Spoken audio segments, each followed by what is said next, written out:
God's commandments are not burdensome because following them is done in love.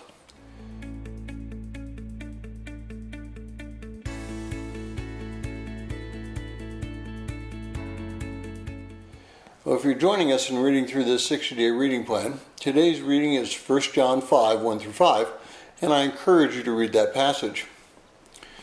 Well, I was drafted into the Army in December of 1969, and I actually went into the Army in February of 1970. My introduction to the Army came through some drill instructors. These men were not particularly loving, at least outwardly. They would yell, scream, intimidate, be dismissive, abusive, and all-around mean men. In reality, this was not their real personality. Briefly, after graduation from basic training, I got to know a couple of the drill sergeants. Not for long, but just long enough to learn about their heart. Each one of them had fought in Vietnam. Each one of them had lost friends, and many of those losses were because people failed to follow orders.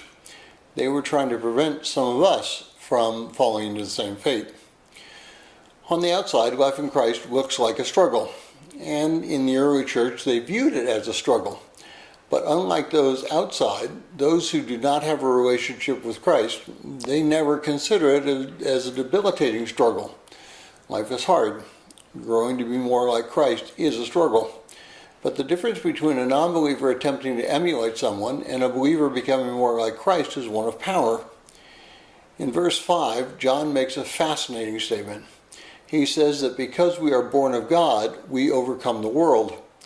While we are still in the world, it is no longer a place of struggle with us as far as the meaning of overwhelming toil. Life still goes on. Sickness, accidents, pain, they're still part of a believer's life. The difference is how the believer views those struggles.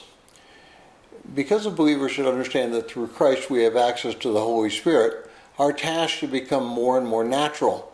Not in the sense of debilitating as a non-believer, but rather as one who knows that God is the one who controls the world and that He controls the believer. Each one of us will suffer pain in this life. How we handle that pain is determined by our relationship with Christ. If we are abiding with Him, the pain will not overwhelm, but rather bring glory to Him.